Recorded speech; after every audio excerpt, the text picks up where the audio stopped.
Exercise 10.4 में question number 6 तक हम लोग सॉल्व कर चुके थे। क्वेश्चन नंबर 7 को कैलकुलेट करना है। हमको लिखा हुआ है, मान लीजिए सदिश vector A, vector B, vector C क्रमशः a1i cap plus a2j cap plus a3k cap comma b1i cap plus b2j cap plus b3k cap comma c1i cap plus c2j cap plus c3k cap के रूप में दिए हुए हैं, तब दर्शाइए कि vector A cross vector B plus vector C is equal to vector A cross vector B plus vector A cross vector C. ये आपको प्रूफ करके दिखाना है।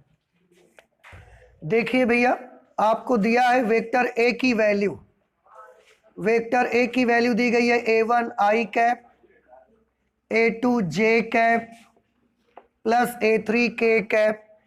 वेक्टर बी की वैल्यू है b1 i कैप,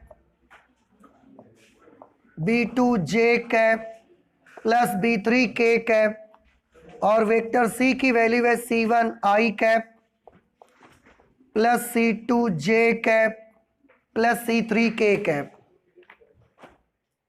ये वेक्टर ए, वेक्टर बी और vector C की वैल्यू दी गई है। आपको देखिए प्रूफ क्या करना है,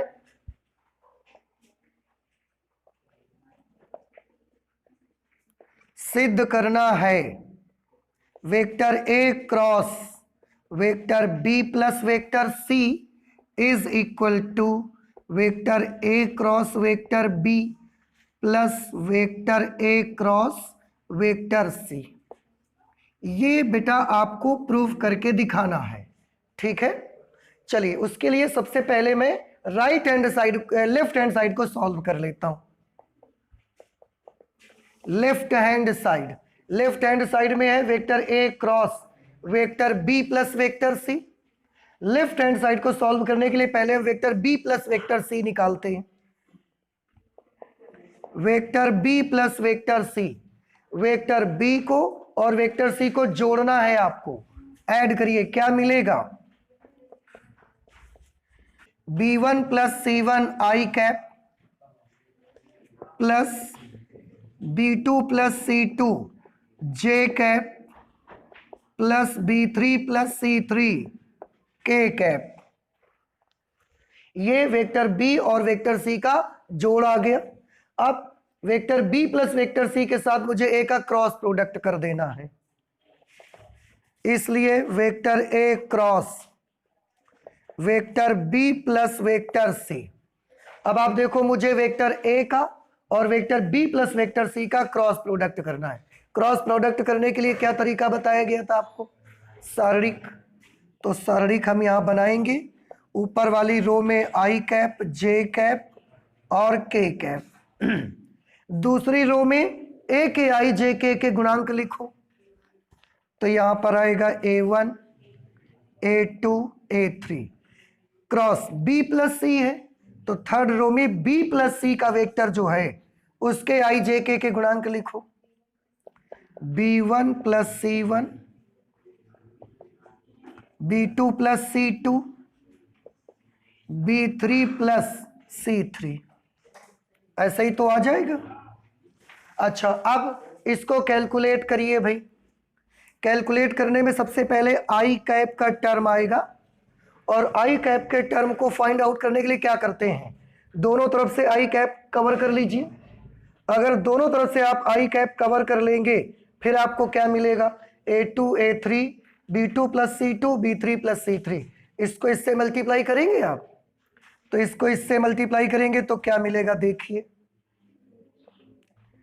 a2 b3 plus a2 c3 minus a2 b3 plus a2 c3 minus a3 b2, और माइनस ये भी हो जाएगा a3 c2, और साथ में कौन आएगा, आई कैप। दोनों माइनस कैसे हो गए, क्योंकि अंदर का निशान प्लस है, तो बाहर वाले माइनस की वजह से वो माइनस हो गया। अब अगला टर्म कैसा आता है, नेगेटिव। जे कैप का टर्म नेगेटिव होता है ना, तो नेगेटिव, और जे कैप को दोनों तरफ से ढकोगे ऐसे, तो a1 a3 b1 plus c1 और b3 प्लस c3 बचेगा। इसको करिए तो a1 को इससे मल्टीप्लाई करें आप, A1B3 प्लस A1C3 माइनस, इसको इससे मल्टीप्लाई करोगे, A3B1 माइनस A3C1 और साथ में J कैप प्लस आगे K कैप का टर्म आएगा। K कैप को दोनों तरफ से ढक लीजिए आप ऐसे, A1 A2 B1 plus C1 B2 plus C2। अब इसका कैसे करना है, इसको इससे मल्टीप्लाई करना है, A1 B2 plus A1 C2 minus A2 को इससे करना है A2 B1 minus A2 C1 और साथ में K कैप। तो ये वैल्यू लेफ्ट हैंड साइड से आपको मिल गई। तो लेफ्ट हैंड साइड से क्या वैल्यू मिली आपको, A cross vector B plus vector C की वैल्यू आई A2B3 plus A2C3 minus A3B2 minus A3C2 I1, ऐसे ही J के साथ और ऐसे ही K के साथ में। ये लेफ्ट हैंड साइड आ गया। अब हमने राइट हैंड साइड पे सॉल्व करना है। Right hand side, right hand side पे दो टर्म है, A क्रॉस B भी है, A क्रॉस C भी है। तो हम दोनों को सॉल्व करते हैं और इसके बाद दोनों को ऐड करेंगे। तो पहले वैल्यू हमको A क्रॉस B की निकालनी पड़ेगी बेटा, A cross B। A cross B को कैसे सॉल्व करोगे, I कैप J कैप और यहां पर K कैप, A की। अब उसके बाद सेकेंड रो में A के कोएफिशिएंट लिए जाएंगे, A1 A2 A3, A1 A2 A3, फिर B के I J K के गुणांक B1 B2 B3। सॉल्व करिए। सबसे पहले I कैप का टर्म मिलेगा आपको, तो I कैप को दोनों तरफ से ढकोगे आप ऐसे, इधर वाले दोनों बचेंगे A2 B3 minus A3 B2, A2 B3 minus A3 B2 और साथ में I कैप। अगला J कैप वाला टर्म निगेटिव, ये ढक जाएगा ऐसे। तो A1 A3 B1 B3 बचा, A1 B3 minus A3 B1 ऐसा, और साथ में J cap plus K cap की बारी है तो ऐसा ढक दिया जाएगा, A1 A2 B1 B2। तो A1 B2 minus A2 B1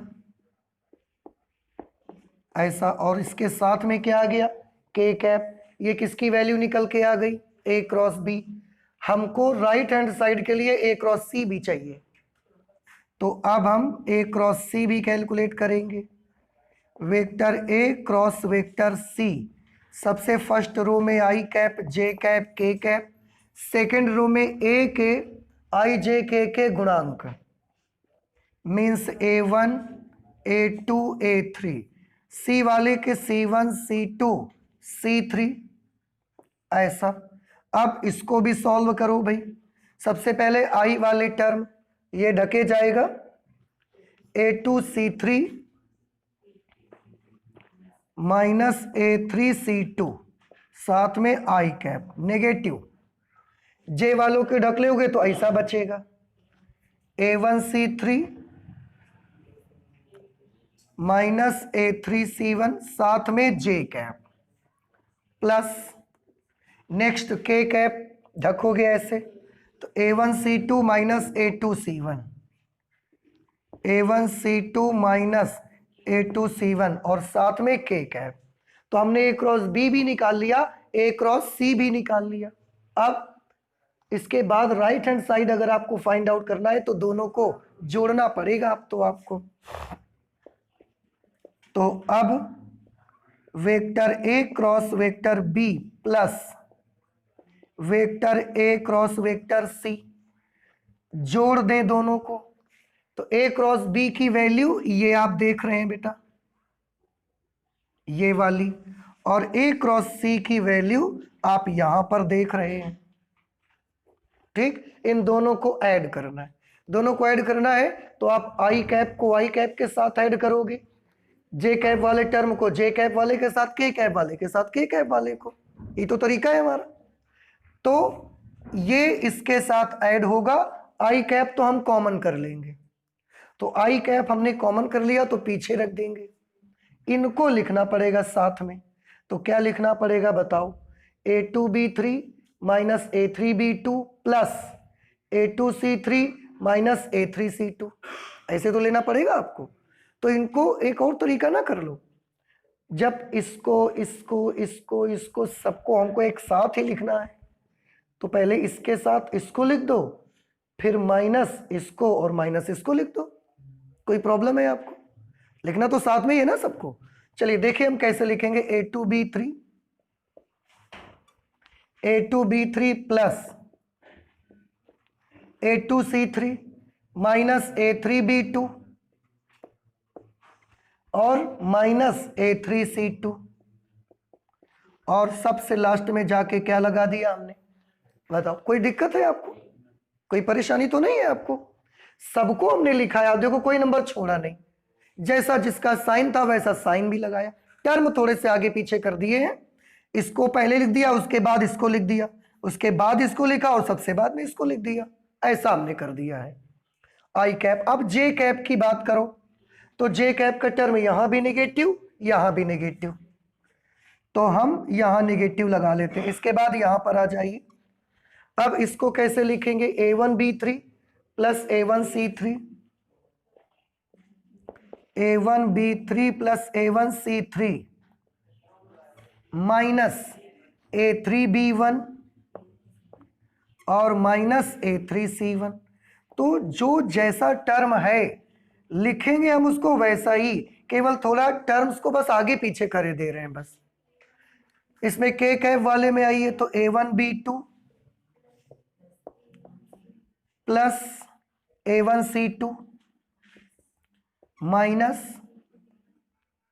A2B1 minus A2C1, और यहां साथ में के कैप, और ये कौन सी वैल्यू आ गई, राइट हैंड साइड की वैल्यू कितनी है, इतनी, ये देखिए ऐसे। अब लेफ्ट हैंड साइड देखिए और राइट हैंड साइड देखिए।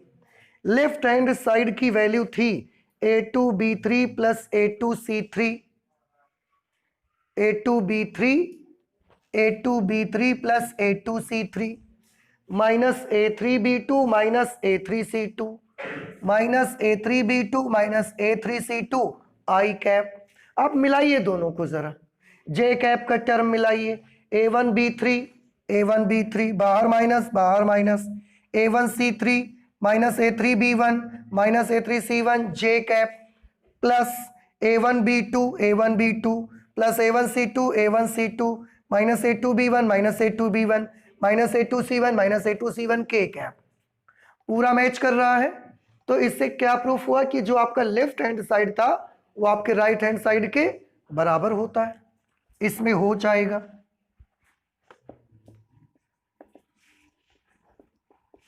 सिद्ध हुआ कि vector A cross vector B plus vector C is equal to vector A cross vector B plus vector A cross vector C। सिद्ध हो गया। ये नहीं समझ में आया आपको, नोट कर लीजिए। क्वेश्चन नंबर 8 पे है, यदि vector A is equal to vector 0 अथवा vector B is equal to vector 0 तब vector A cross vector B is equal to 0 होता है, क्या विलोम सत्य है? उन्होंने पूछा कि क्या इसका उल्टा भी सही होगा, vector A is equal to vector 0 अथवा vector B is equal to vector 0। उनका बताने का मतलब ये कि अगर वेक्टर A 0 है या फिर वेक्टर B 0 है तो A क्रॉस B 0 आएगा, ये तो सही है। लेकिन उन्होंने बोला कि क्या इसका विलोम सत्य है, तो इसका विलोम क्या होगा पहले तो यही देखो। इसका विलोम यानी कि उल्टा लिखना है अब आपको, तो लिखना है कि यदि vector A cross vector B is equal to vector 0 तब vector A is equal to 0 अथवा vector B is equal to 0। आप बताइए, आपने जो सेंटेंस बुक में दिया गया है उसका विलोम देख लिया। समझ आया विलोम का मतलब? कि उन्होंने ये दिया है, ये बताया है, हम ये दे करके ये बताएंगे, तो उस कथन का विलोम आ जाएगा। अब इसको पढ़िए, इसका विलोम, और कोशिश करिए ये पहचानने की कि क्या ये हमेशा सत्य रहेगा। अगर a क्रॉस b की वैल्यू वेक्टर 0 है तो या तो a 0 होगा या फिर b 0 होगा। क्या यही चीज हमेशा सत्य रहेगी? हमेशा तो ये चीज सत्य नहीं है भाई। क्यों? क्या इसका मान और भी किसी कंडीशन पर 0 हो जाता है क्या? हाँ, जब दोनों सदिशों के बीच का कोण 0 डिग्री का होगा तो भी ये 0 हो जाता है। तो हम क्या कह सकते हैं कि दिए गए कथन का विलोम सर्वदा सत्य नहीं है। अतः दिए गए कथन का विलोम सर्वदा सत्य नहीं है। अब उन्होंने और आगे का क्वेश्चन अभी हमने नहीं पढ़ा, पढ़ देते। उदाहरण सहित अपने उत्तर की पुष्टि कीजिए। मतलब अगर आप ये कह रहे हैं कि हमेशा सत्य नहीं है, तो फिर एक एग्जाम्पल देके अपना बताओ कि ऐसा और कब कब हो सकता है। तो ऐसा हो सकता है यदि वेक्टर ए और वेक्टर बी परस्पर संरेख हो, तो भी ऐसा हो जाएगा। यदि वेक्टर ए व वेक्टर बी परस्पर संरेख हो, अगर दोनों वेक्टर संरेख होंगे तो उनके बीच का एंगल कितना होगा? या तो 0 डिग्री आएगा या फिर 180 डिग्री आएगा। और 0 डिग्री और 180 डिग्री दोनों एंगल होने पर उनका क्रॉस प्रोडक्ट कैसा हो जाएगा? 0। तो यदि वेक्टर ए व वेक्टर बी परस्पर संरेख हो, अर्थात उनके बीच का एंगल या तो 0 डिग्री या 180 डिग्री, तब भी vector A cross vector B का मान कितना होता है? वेक्टर 0 होता है। तो अगर ए क्रॉस बी का मान 0 है तो हमारा ये सोचना कि या तो ए 0 होगा या बी 0 होगा, हमेशा ये सच बात नहीं है। क्योंकि ए क्रॉस बी 0 अगर है तो हम ये भी उसका अर्थ निकलता है कि हो सकता है दोनों सदिश परस्पर संरेख हो, क्योंकि संरेख होने पर भी दोनों का क्रॉस प्रोडक्ट 0 आ जाएगा। तो ये आंसर हो गया हमारे 8 नंबर का। इसके बाद हम लगाते हैं क्वेश्चन नंबर 9। क्वेश्चन नंबर 9 पे एक त्रिभुज का क्षेत्रफल ज्ञात करना है आपको। एक त्रिभुज का क्षेत्रफल आपको ज्ञात करना है जिसके शीर्ष दिए गए हैं। तो आपको त्रिभुज के शीर्ष दे दिए गए हैं। क्या दिया गया है? शीर्ष ए का निर्देशांक आपको दिया है 1,1,2। शीर्ष बी का निर्देशांक है 2,3,5। शीर्ष सी का निर्देशांक है 1,5,5। और आपको ऐसे त्रिभुज का क्षेत्रफल चाहिए। शीर्षों के निर्देशांक हैं, शीर्षों के निर्देशांक से हम उनकी स्थिति सदिश बना सकते हैं। तो क्या आप OA बना सकते हैं? क्या बनेगा बताइए? I cap plus J cap plus 2K cap. Similarly शीर्ष B का स्थिति सदिश क्या बनेगा? 2I cap plus 3J cap plus 5K cap. और C का स्थिति सदिश क्या बनेगा? I cap plus 5J cap plus 5K cap. अब आप बता सकते हैं हमको तो त्रिभुज का क्षेत्रफल चाहिए। तो अगर त्रिभुज का क्षेत्रफल चाहिए उसके लिए कौन सी दो भुजाएं जरूरी है? Very good. आप AB निकाल लो, वेक्टर AC निकाल लो, इससे बन जाएगा। या तो और क्या निकाल लो? BC और BA निकाल लो, या फिर CA और CB निकाल लो, तब भी बन जाएगा। चलिए हम बड़ा सिंपल कर लेते हैं, AB निकाल लेते हैं। वेक्टर AB निकलेगा vector OB minus vector OA। OB में से OA माइनस करना है, OB में से OA माइनस करना है। 2I में से I माइनस होगा, I कैप। 3J में से J माइनस होगा, 2J कैप। 5K में 2K माइनस होगा, 3K कैप। इसी तरह से आपको AC भी निकाल लेना चाहिए। ए सी निकालेंगे ओ सी माइनस ओ ए से, ओ सी माइनस ओ ए, आई में से आई माइनस हो जाएगा, 0 आई कैप, 5J में से J माइनस हो जाएगा, 4J कैप, 5K में से 2K माइनस हो जाएगा, 3K कैप। ए बी और ए सी मिल गया। अब त्रिभुज का क्षेत्रफल निकालने के लिए क्या करेंगे, vector A B cross vector A C चाहिए, तो vector A B cross vector A C, vector A B, चलिए सारणिक बना लेते हैं, I cap J cap K cap. पहले वेक्टर ए बी के गुणांक लिखने हैं, 1 2 3, 1 2 3।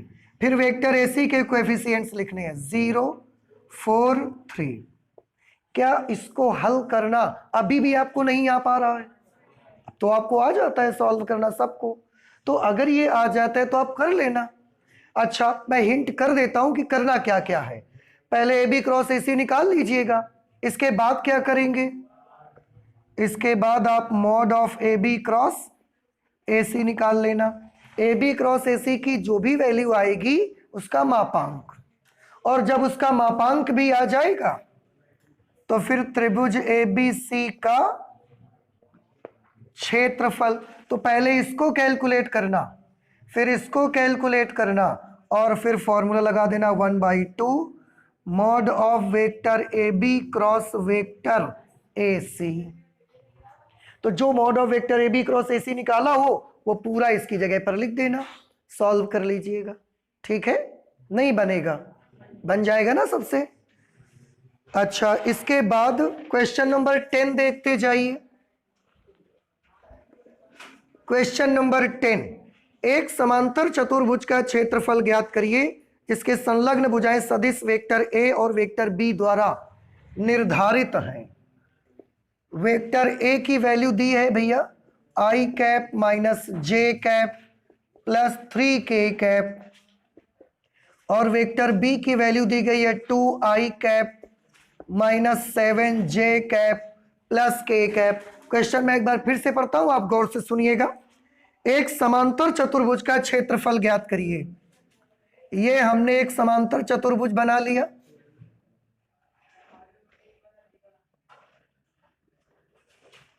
ऐसे। ये एक समांतर चतुर्भुज है ए बी सी डी। इसका क्षेत्रफल आपको ज्ञात करना है जिसकी संलग्न भुजाएं सदिश ए और बी द्वारा निर्धारित हैं। तो इसकी कितनी टोटल भुजाएं हैं, 4। उनमें से कोई 2 संलग्न भुजाएं हैं जिनमें से एक का सदिश वेक्टर ए है और दूसरी का सदिश वेक्टर बी है। मान लेते हैं इसका सदिश है वेक्टर ए और इसका सदिश क्या है, वेक्टर बी। तो ये दोनों संलग्न भुजाएं हो गई। अब ऐसी और उनके ए और बी की वैल्यूज ऊपर दी है आपको। अब आपको ऐसे समांतर चतुर्भुज का क्षेत्रफल चाहिए, तो आप क्या करेंगे बताइए।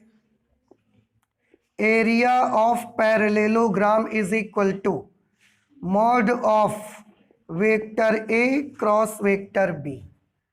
आ जाएगा ना? कर पाएंगे आप? कैसे करेंगे? सबसे पहले क्या फाइंड आउट करेंगे, पहले ए क्रॉस बी निकालेंगे। कैसे? ऐसा डिटर्मिनेंट से। उसके बाद जो भी आएगा उसका मॉड निकाल लेना, उससे समांतर चतुर्भुज का क्षेत्रफल आ जाएगा आपका। ठीक है, अगर कोई प्रॉब्लम आए तो प्लीज जरूर बताइएगा, फिर मुझको, हम आपको सॉल्व करके दिखा देंगे। तो ये हमारा हो गया क्वेश्चन नंबर 10। आप इसे नोट कर ले, फिर इसके बाद हम 11 और 12 पर आते हैं। बेटा देखिए क्वेश्चन नंबर 11, मान लीजिए कि सदिश वेक्टर ए और वेक्टर बी इस प्रकार हैं कि mod of vector A is equal to 3, mod of vector A is equal to 3, mod of vector B is equal to √2/3। तब ए क्रॉस बी एक मात्रक सदिश है। देखो उन्होंने और क्या बोला कि ए क्रॉस बी एक मात्रक सदिश है। तो बेटा अगर ए क्रॉस बी एक मात्रक सदिश है तो इसका मापांक 1 आना चाहिए फिर तो क्योंकि वेक्टर ए क्रॉस बी एक मात्रक सदिश है,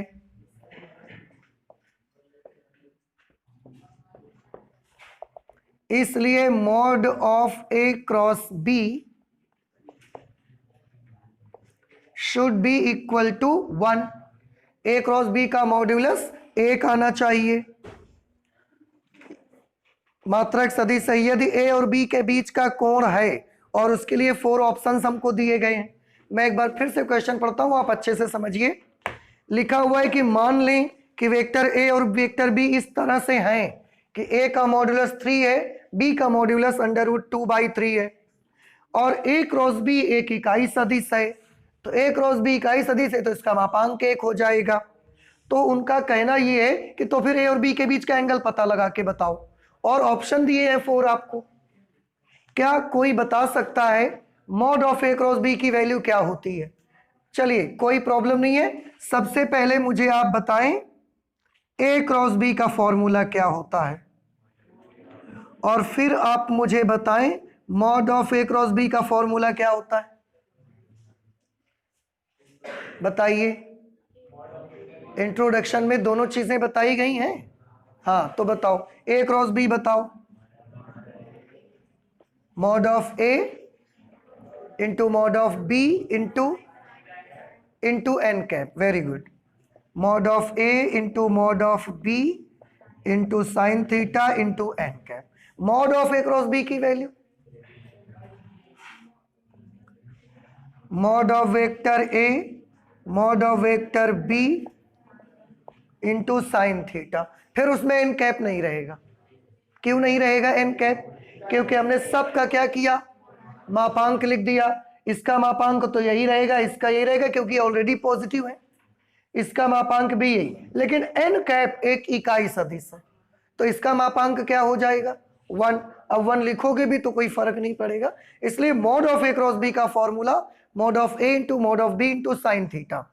इसकी जगह पर हम लिख देते हैं mod of vector A into mod of vector B into sine theta is equal to 1। इसकी वैल्यू और इसकी दी गई है तो ये 3 लिखा, इसकी जगह पर √2/3 into sine theta is equal to 1। 3 से 3 कैंसिल, ये √2 उधर चला जाएगा। Sine theta is equal to 1/√2, then theta is equal to 45 या π/4। देख लीजिए कौन सा ऑप्शन सही मिलेगा आपको। Option B is correct.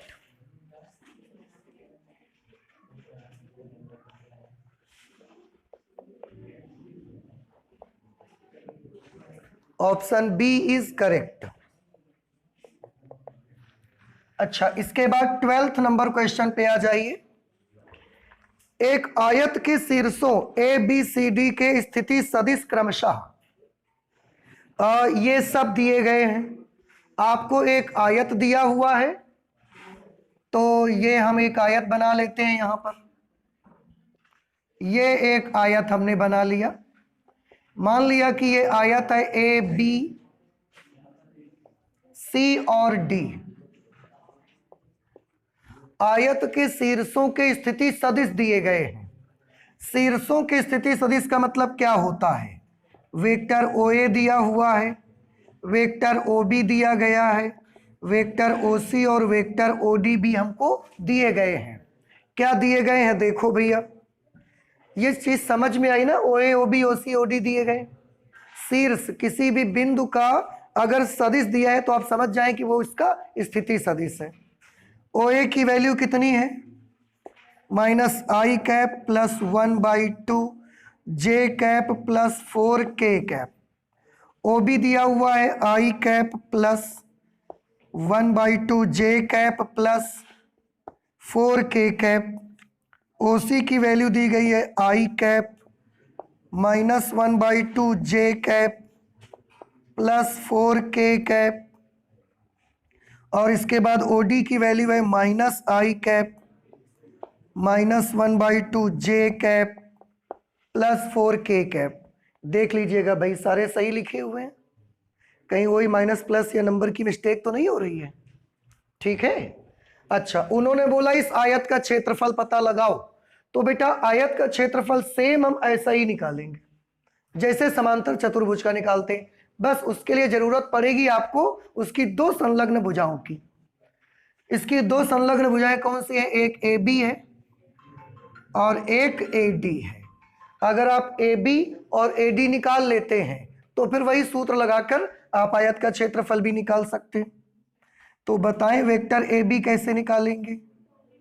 Vector OB minus vector OA, vector OB minus vector OA। OB में से इसको माइनस करो तो I में से माइनस करोगे माइनस I को, तो ये 2I बन जाएगा। हाफ J में हाफ J को माइनस करोगे तो ये 0J बन जाएगा। 4K में 4K माइनस कर दोगे 0K बन जाएगा। इस सब के K वाले टर्म इक्वल हैं, plus plus minus minus plus plus minus minus, ठीक है, minus plus plus minus minus plus plus minus, ठीक है। ये आ गया वेक्टर AB। इसी तरह से क्या निकालना है आपको? वेक्टर AD भी तो निकालना पड़ेगा आपको। अब वेक्टर AD कैसे निकाला जाए?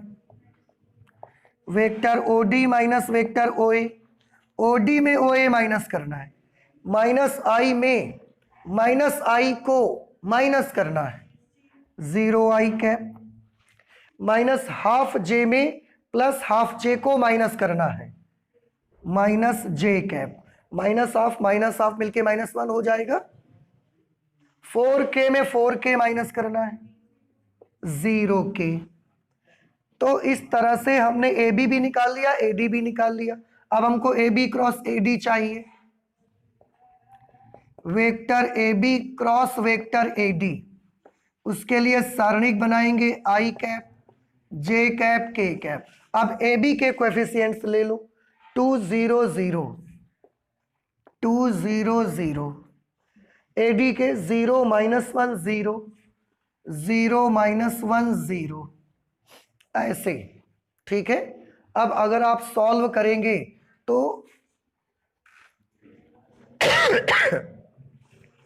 इसकी क्या वैल्यू मिलेगी? सबसे पहले I कैप वाले ऐसा, तो 0 - 0, I कैप का तो टर्म ही 0 हो जाएगा, 0I cap minus J cap की बात करो ऐसे आएगा, 2 का गुणा 0 से करोगे 0, 0 का गुणा 0 से करोगे 0, ये J कैप का टर्म भी 0 हो गया।